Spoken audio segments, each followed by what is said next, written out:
भारत के 11वें राष्ट्रपति एपीजे अब्दुल कलाम 2002 से 2008 इस अवधि में आप राष्ट्रपति पद पर थे।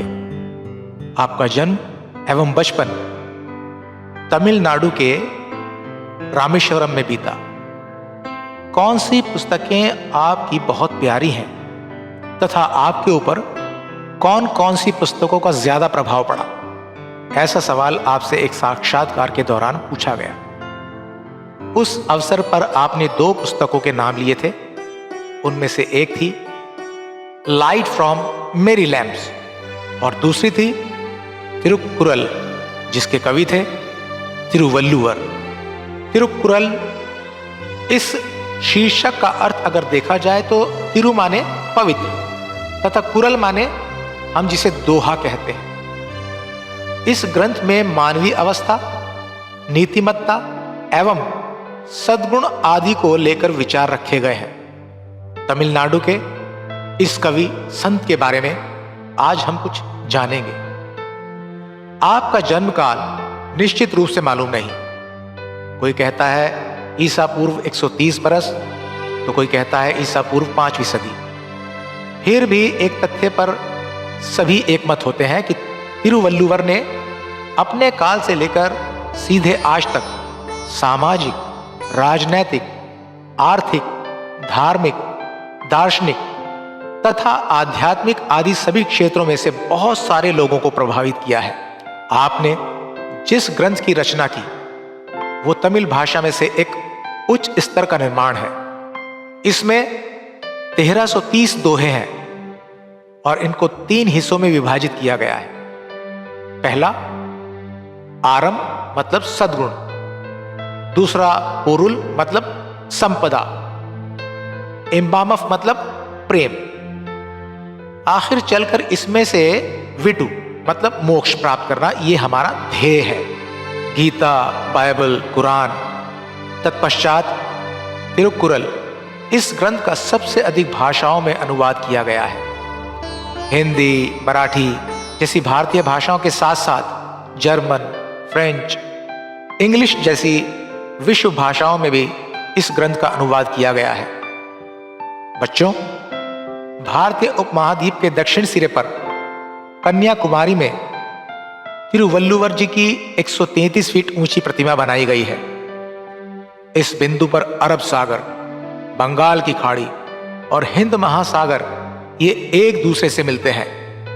आपकी 3 उंगलियां ये आपके 3 विषय अर्थात नैतिकता, धन एवं प्रेम, इनका प्रतिनिधित्व करते हैं। तिरुवल्लुवर जी के संबंध में एक कहानी आप जरूर पसंद करेंगे। आप अपने पिता के समान कपड़े बुनना और उनका व्यापार करना, ऐसा कारोबार किया करते थे। मल्यापुर गांव में आपका निवास था। शुभ्र सफेद दाढ़ी और तेजस्वी मुखमंडल होने वाले इस सज्जन को कपड़ों की दुकान में देखते ही मंडी में आए एक धनवान युवक के मन में सवाल खड़ा हुआ।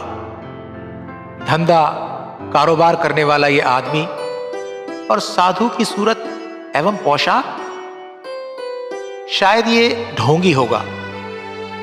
पर उसके दोस्त ने कहा, ये तिरुवल्लुवर हैं, ये संत हैं।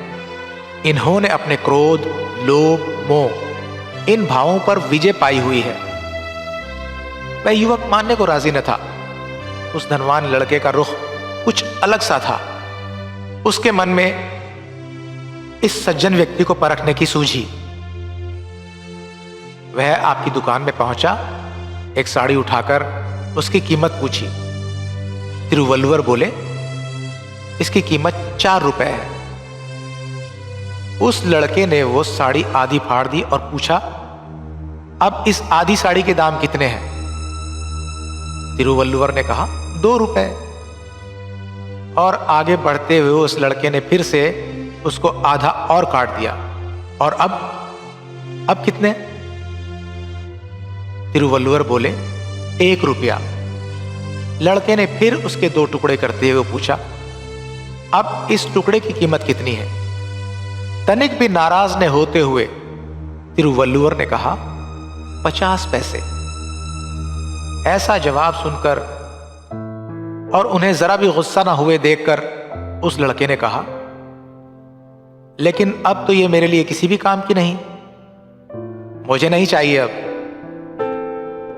तिरुवल्लुवर जी बड़ी शांति से बोले, हाँ हाँ हाँ हाँ बेटे, अब तो ये तुम्हारे भी काम की नहीं, तो भला ये किसी और के क्या काम आ सकती है। आपने अपना वह वस्त्र लपेटना शुरू कर दिया। इतना सब कुछ देखकर वह लड़का बहुत लज्जित हुआ। उसने आपके चरण स्पर्श किए और बोला, गुरुवर मुझे क्षमा कर दीजिए, मैंने आपको पहचाना नहीं, मुझसे बड़ी भारी भूल हुई है। उसके बाद वह उस साड़ी के पैसे देने को तैयार हो गया, लेकिन तिरुवल्लुवर ने कहा, तुमने कुछ लिया ही नहीं है, अब मैं तुमसे पैसे कैसे ले सकता हूं। अब तो लड़का कुछ सोच ही न सका। उस पर तिरुवल्लुवर जी ने कहा, इस साड़ी के टुकड़े टुकड़े करते अब जो नुकसान हुआ है उसका निवारण नहीं किया जा सकता।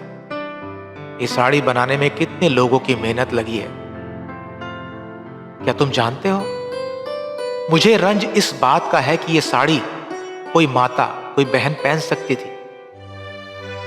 लड़का शर्मिंदा होकर बोला, गुरुवर आप मुझे अपना शिष्य बना लीजिए।